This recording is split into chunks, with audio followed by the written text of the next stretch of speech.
A North Battleford business owner was charged last week under the occupational health and safety regulations. Matt Marchewski, owner of Matt Mar Custom Homes, pleaded guilty to failure of using appropriate protective headwear and failure to use a fall protection system. He was fined more than $1,000 in North Battleford Provincial Court on October 24th. Now, the charges were laid after OHS officers observed a worker at a residential construction site near Battleford in May of last year violating occupational health and safety regulations. Well, by simply enjoying a delicious meal, Border City residents did their part in supporting the Big Brother Big Sisters organization today. Kyle Gulliver has more on Subs for Kids. The lunch crowd at Quiznos was a little bigger than normal this afternoon as people came out to get their lunch and support a good cause. I heard quite a bit of buzz in the town. Last week I went some stores and people were asking that is it going to be on that day, specific time? I said no, it's open to close anytime, you can come in. It's Subs for Kids Day. All day long, Quiznos is serving tasty sandwiches with half of the proceeds going to Big Brothers Big Sisters Lloydminster.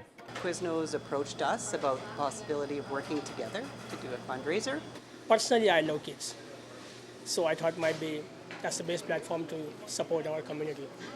Today's contribution will go a long way in providing much needed repairs to the roof of the Big Brothers Big Sisters facility. Our roof project is probably going to be about a $40,000 to $50,000 tab. It will have to be completely resurfaced. And so at present we have several leaks in the facility. Brenda was more than happy to take part by treating herself to a honey bacon club. We try and take advantage of all of the initiatives that we have, and the least we can do is to support our own initiative and have a great lunch at the same time. And another partnership between Big Brothers Big Sisters and Quiznos could be in the works. We'll see how the response goes with this event. And I had a discussion with Brenda yesterday as well, and then we'll figure out how we can go further ahead. Kyle Gulliver, Newcap News. Some Holy Rosary High School students are hoping to keep afloat at a competition next week. Now, it's part of Skills Canada's 2013 cardboard boat race happening in Edmonton on Monday. Here now is more on the challenge in this week's Beyond the Classroom. Inside, so here on the end. Is like this. So this goes to the outside and this goes to the Oh, inside. yeah, that'd be way better. Again, a lot of it will don't do depend on that. whether or not you have enough tape, right? Yeah. Armed with just cardboard, tape, and a knife, these students are trying to make a boat that will outlast their competition. Two teams consisting of 4 students each will be competing at the Skills Canada cardboard boat race.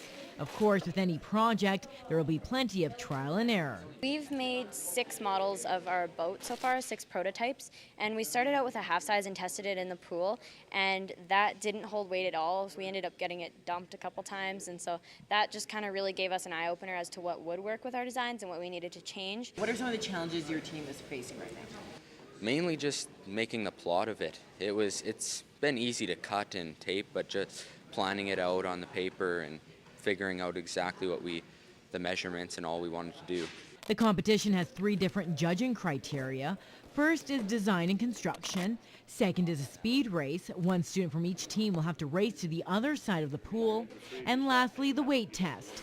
The boat must hold the weight of 3 teammates for 1 minute. I'm excited to see how much weight it can hold. I think we'll do fairly well in that category. The students here have never competed in anything like this before, and shop teacher Ernie McWilliams says he's happy with the teamwork. The big thing in our mind is that they have to work together to problem solve. It's a problem, they have to solve it. Secondary to that is the organization of the team itself.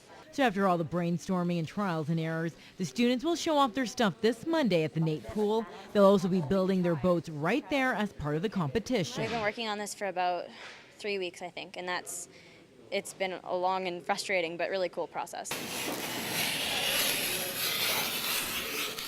All right, that's all the time we have for tonight. Thanks so much for watching. Good night. Good night. Good night.